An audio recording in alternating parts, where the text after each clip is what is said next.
اب میں چاہ رہا ہوں کہ آخر میں آج کی کلاس میں جتنا ہمارا ٹائم یہ بچا ہے 35-40 منٹ، اس میں وہ 10 بڑے بڑے جو وسوسے ہیں، اشکالات ہیں، ایمبیگوٹیز ہیں، دھوکے ہیں جو علماء سو دیتے ہیں اپنی پبلک کو یہ بات منوانے کے لیے کہ بابوں کو پکارو، ولیوں کو پکارو، پیغمبروں کو پکارو، فرشتوں کو پکارو، بس اللہ کو نہ پکارو۔ اور جب کوئی کہ اللہ کو پکارو تو کہنے پیچھے تو اللہ ہی ہے۔ انہوں نے اللہ نو بھی پیچھے کر دیتا ہے، نبی نو بھی پیچھے کرتا ہے، نبی کے مقابلے پہ اپنے اپنے بزرگ کھڑے کر لیے۔ جب ہم کہتے ہیں یار یہ تو قرآن میں تو یہ لکھا ہے، وہ کہتے ہیں جی ہمارے بزرگوں کو قرآن نہیں آتا تھا، اور ہمارے بزرگ تو وہی کچھ بتا رہے ہیں، پیچھے نبی نے، نبی بھی پیچھے۔ جب توحید کی بات کریں کہ بھئی اللہ سے دعا مانگو، وہ کہتے ہیں ہم جو بزرگوں سے بھی مانگتے ہیں، ہم کب کہتے ہیں وہ خود دیتے ہیں، وہ اللہ سے لے کے دیتے ہیں، پیچھے اللہ ہی ہے، اللہ بھی پیچھے، نبی بھی پیچھے، تو بابے آگے لے آتے ہیں۔ اور جو کہتا ہے کہ یار ان کو ہٹاؤ بابوں کو، اور اس کو بڑے آسان الفاظ میں کہتا ہے کہ مرنے سے پہلے اے مسلمان کر لے اس پہ غور، کتابوں کا خدا اور ہے، بابوں کا خدا اور۔ اس کے خلاف ہو جاتے ہیں کہ یہ کہتا ہے دو خدا ہے، نہ سر، خدا ایک ہی ہے، لیکن جن کوالٹیز کے ساتھ آپ کے بابوں نے بتایا وہ کوالٹیز وہ نہیں جو آسمانوں سے نازل ہوئے دین میں تھی۔ گویا کہ پھر الگ ہی آپ نے اپنا خدا بنا لیا، اگرچہ مان اسی کو رہے ہیں آپ۔ وہ 10 اشکال میں ایک ایک کر کے کوشش کرتا ہوں کور کروں جلدی سے، تاکہ آج ہی ہماری کلاس کنکلوڈ ہو جائے اس ٹاپک کے حوالے سے۔ 5 قرآن کے حوالے سے ہیں وہ اشکالات، اور 5 سنت یعنی صحیح الاسناد احادیث کے حوالے سے۔ پہلا اشکال یا دھوکہ یا ایمبیگوٹی وہ یہ دیتے ہیں کہ جی قرآن میں آیا ہے یا ایھا الذین آمنوا استعینوا بالصبر والصلاۃ، اے اہل ایمان مدد چاہو صبر اور نماز کے ذریعے۔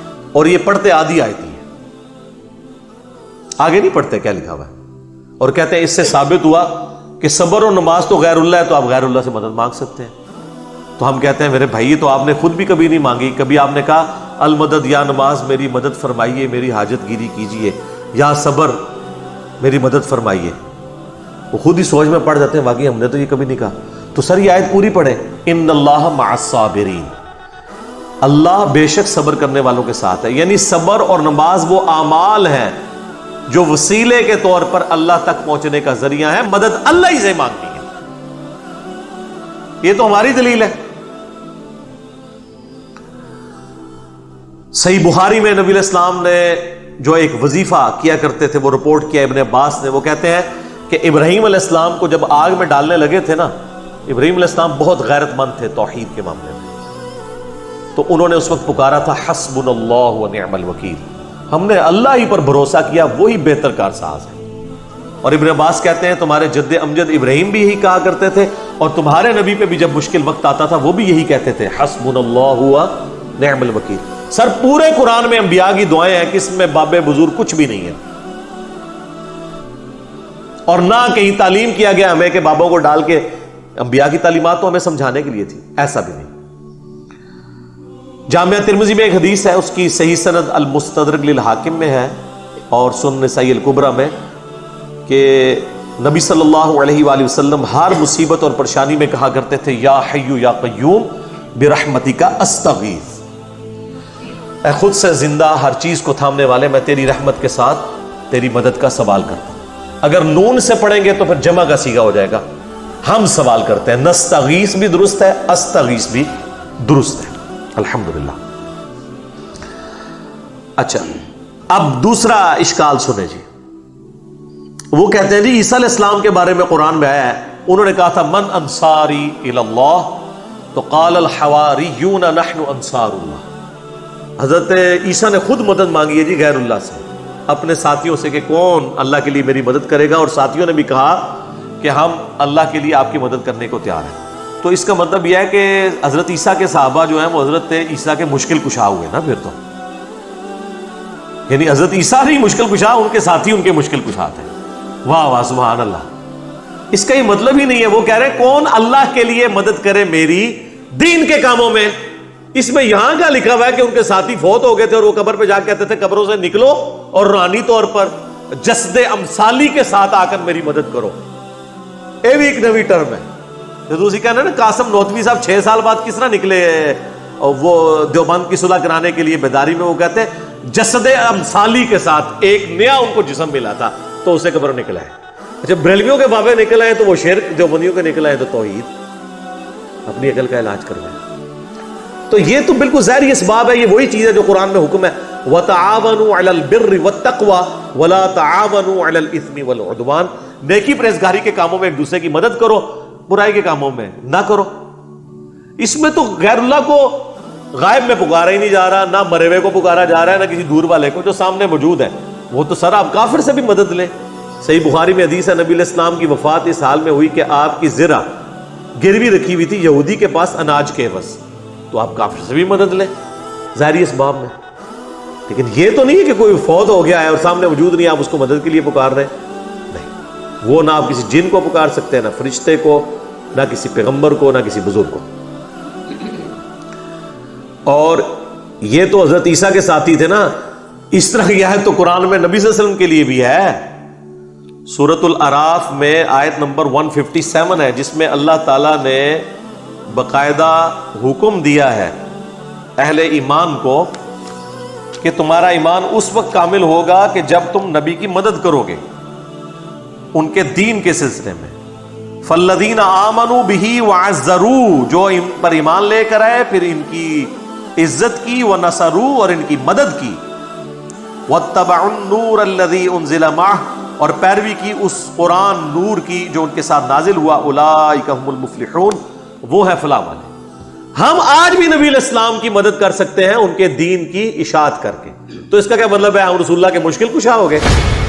ہم تو اپنی مشکل دور کرنے کے لیے اللہ کے دین کا جو ہے وہ کام کر رہے ہیں. تو یہ معنی ہی کچھ اور تھا، اس کو بدل دیا. یقین کریں اگر یہ گوروں کو اردو آتی ہو نا تو کس طرح مذاق اڑائیں ان کی باتوں کا کہ بات کیا تھی تو بنا انہوں نے کہاں سے کیا دی. تیسرا اشکال وہ کہتے ہیں جی سورۃ المائدہ میں آیا انما ولیکم اللہ ورسولہ والذین آمنوا، بے شک تمہارا پشت پناہ، تمہارا ولی، تمہارا دوست، تمہارا مددگار تو ہیں اللہ، اس کا رسول اور اہل ایمان. تو بالکل ہم مانتے ہیں. اس میں یہ کہاں سے ثابت ہو گیا کہ آپ ان کو پکار رہے ہیں؟ اہل ایمان حضور کے ساتھی آپ کے ساتھ، آپ کے مددگار تھے. بالکل ٹھیک ہے. یہ تو نہیں ہوا کہ حضور علیہ السلام نے خیبر کے موقع پر حضرت حمزہ کو پکارا ہو جو فوت ہو چکے ہوئے تھے احد میں کہ آئیں میری مدد فرمائیں. حضرت علی صاحب نے موجود تھے، ان کو بلایا. تو بالکل دوست بھی ہیں، پشت پناہ بھی ہیں جو اویلیبل. آج کی ڈیٹ میں صرف اللہ کو مدد کے لیے پکاریں گے، اور اہل ایمان جو آپ کے سامنے موجود ہیں آپ ان کے ساتھ ساتھی ہوں گے. اور اس کو وہ سپورٹیو آیت ہے سورۃ الانفال کی آیت نمبر 62، ڈیسائسو ہے، بالکل واضح ہے. وَإِن يُرِيدُوا أَن يَخْدَعُوكَ، اے نبی اگر آپ کو خطرہ ہو نا کہ یہ کافر آپ کے ساتھ دھوکہ کریں گے، فَإِنَّ حَسْبَكَ اللَّهُ، تو بے شک اللہ آپ کے لیے کافی ہے. هُوَ الَّذِي أَيَّدَكَ بِنَصْرِهِ وَبِالْمُؤْمِنِينَ، وہ اللہ ہے جس نے اپنی طرف سے آپ کی مدد کی اور اہل ایمان کے ذریعے بھی آپ کی مدد کی، یعنی صحابہ کے ذریعے آپ کے ہاتھ مضبوط کیے. تو اس کا کوئی مطلب یہ لے گا کہ صحابہ حضور کے مشکل کشا تھے؟ نہیں، دین میں سپورٹیو تھے ظاہری اسباب کے طور پر. پھر اس کے آگے چل کے اللہ تعالیٰ نے کہا کہ ہم نے تو فرشتے بھی نازل کیے مدد کے لیے، لیکن کسی نے فرشتوں کو مدد کے لیے پکارا نہیں ہے ان جنگوں کے اندر. پھر 64 نمبر آیت میں آتا ہے یا ایھا النبی، اے اللہ کے نبی، حسبک اللہ، اللہ آپ کو کافی ہے، وَمَنِ اتَّبَعَكَ مِنَ الْمُؤْمِنِينَ، اور جو آپ کی اتباع کرنے والے مومنین ہیں وہ بھی آپ کو کافی ہے. تو اس کا کیا مطلب ہے حضور جو ہے وہ حسبنا اللہ و نعم الوکیل کی بجائے وہ اپنے صحابہ کا حسبنا پڑھتے تھے؟ نہیں، آپ کے سپورٹیو تھے دین کے حوالے سے. جس طرح آج کی ڈیٹ میں ہم بھی نبی علیہ السلام کے سپورٹیو ہیں، ہم ان کے دین کا کام کر رہے ہیں الحمدللہ. اور اللہ سے امید کرتے ہیں اللہ تعالیٰ ہمیں جنت الفردوس میں اپنے محبوب علیہ السلام کا ساتھ نصیب کرے گا انشاءاللہ. اللہم انا نسألک جنت الفردوس مع النبیین والصدیقین والشہداء والصالحین، آمین. چوتھا اشکال وہ کہتے ہیں جی قرآن میں ہے سورہ التحریم میں فَإِنَّ اللَّهَ هُوَ مَوْلَاهُ وَجِبْرِيلُ وَصَالِحُ الْمُؤْمِنِينَ، رسول اللہ کا مولا تو ہیں اللہ، جبریل اور مومنین اور اس کے بعد فرشتے بھی. اچھا اس کا مطلب ہے کہ حضور علیہ السلام المدد یا جبرائیل کہتے تھے؟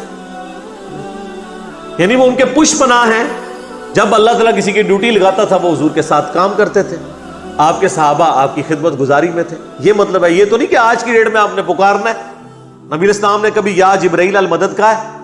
بلکہ قرآن میں سورہ انفال میں ہے کہ اللہ نے اپنے نبی سے وعدہ کیا کہ ہم غزوہ بدر میں، احد میں فرشتے نازل کریں گے. تو حضور نے تو فرشتوں کو خود نہیں پکارا، اللہ نے کہا ہم بھیجیں گے. پکارنے والا معاملہ کہیں نہیں ہے مدد کے لیے کسی کو.